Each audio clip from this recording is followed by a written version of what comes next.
Oh, another day. And another beer.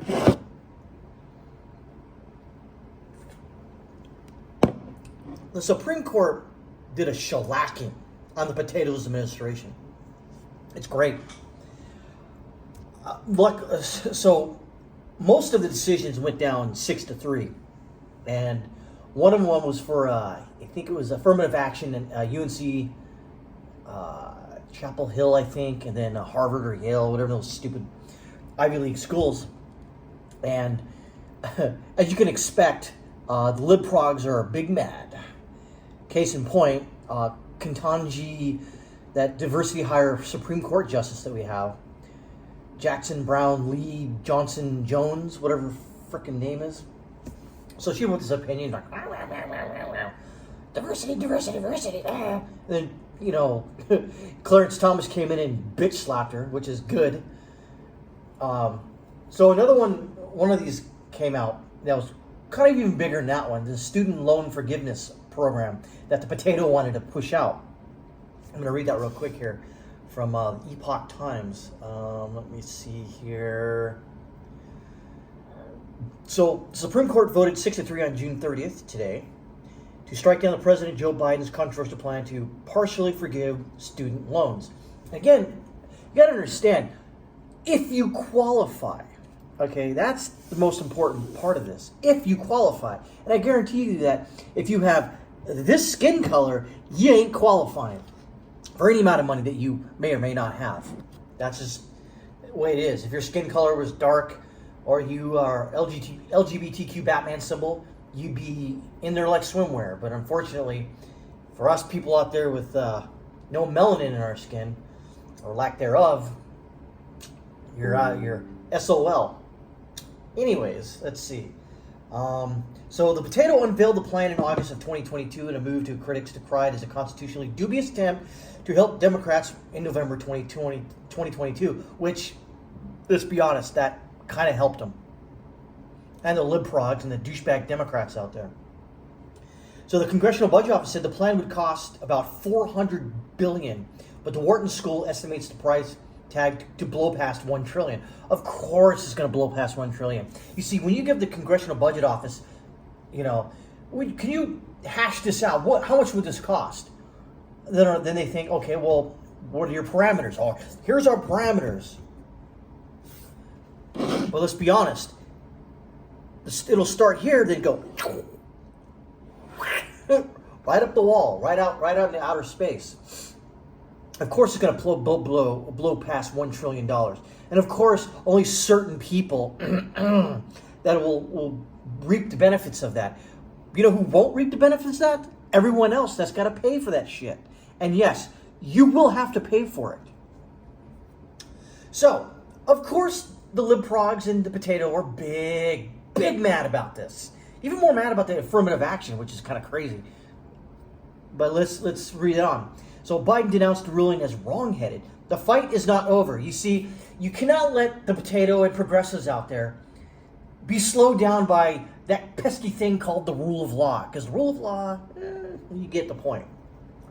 On the 28th of February, the Supreme Court heard two related cases back-to-back dealing with the program, Biden v. Nebraska and Department of Education versus Brown. Biden v. Nebraska appeals springs from a lawsuit Arkansas, Iowa, Kansas, Missouri, South Carolina, but against the federal government. The other appeal arises from a lawsuit filed by two borrowers who say the department improperly denied them opportunity to participate in public commenting process and that they would have urged the agency to provide greater debt relief. Let's see. So the Secretary's plan canceled roughly $430 billion of federal student loan balances, completely erasing the debts of 20 million borrowers and lowering the median account owed by other 23 million from 29,400 to 13,600. 6-8 sued, arguing that the HEROES Act does not authorize the loan cancellation plan. We agree. So the Secretary's plan has modified the cited provisions in the state, only to which, with some sense that the French Revolution modified the status of the French nobility. It has abolished them and supplanted them with a new regime entirely, Robert said, paraphrasing a comment he made during oral arguments on the 20th of February. Justice Barrett filed a concurring opinion in another case, Department of Education versus Brown. Samuel Alito wrote court's unanimous decision that threw out the two borrowers' claim for lack of legal standing.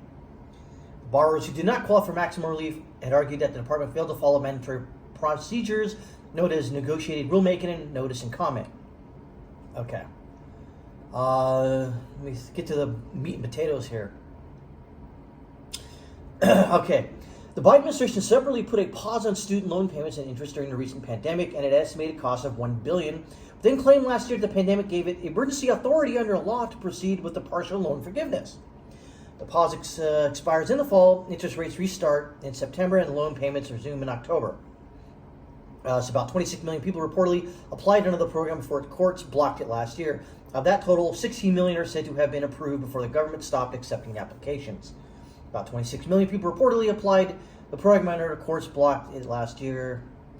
So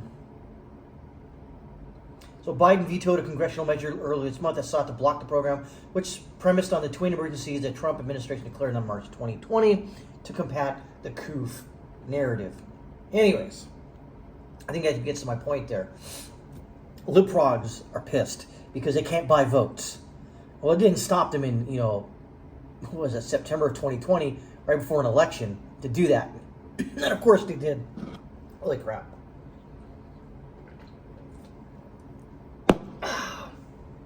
Yeah, that's what happens. Every once in a while, us people on the right side of the political spectrum get a W. The Lib Progs, when they don't get the W and they get a big fat L right in their stupid fucking faces, they get pissed off. And they are pissed off now. Don't believe me? Go on YouTube right now. Look for all the left-wing nut jobs out there. Go on Twitter. More left-wing nut jobs on there. Insanity ensuing right now. They are pissed. Well, not as pissed as those Algerians in France, Diversity is our strength. They're not that mad. They're mad, but they ain't that mad. It's amazing. Amazing that this all culminated to this right now. We get a win every once in a while, folks. Yay! Then until we don't. No! It's a good day. Not a good day for leftists, but it's still a good day. I mean, in closing here, I think the affirmative action one should have went further because businesses out there are still doing this, still cherry-picking applications. Oh, this guy's a LGBTQ Batman symbol, and the guy is a girl. He identifies as black, but they're Latino, whatever. They're still doing that. Their hiring practices are still fucked the fuck up. But when you get a win, boys and girls in Lazlo land, you take the win.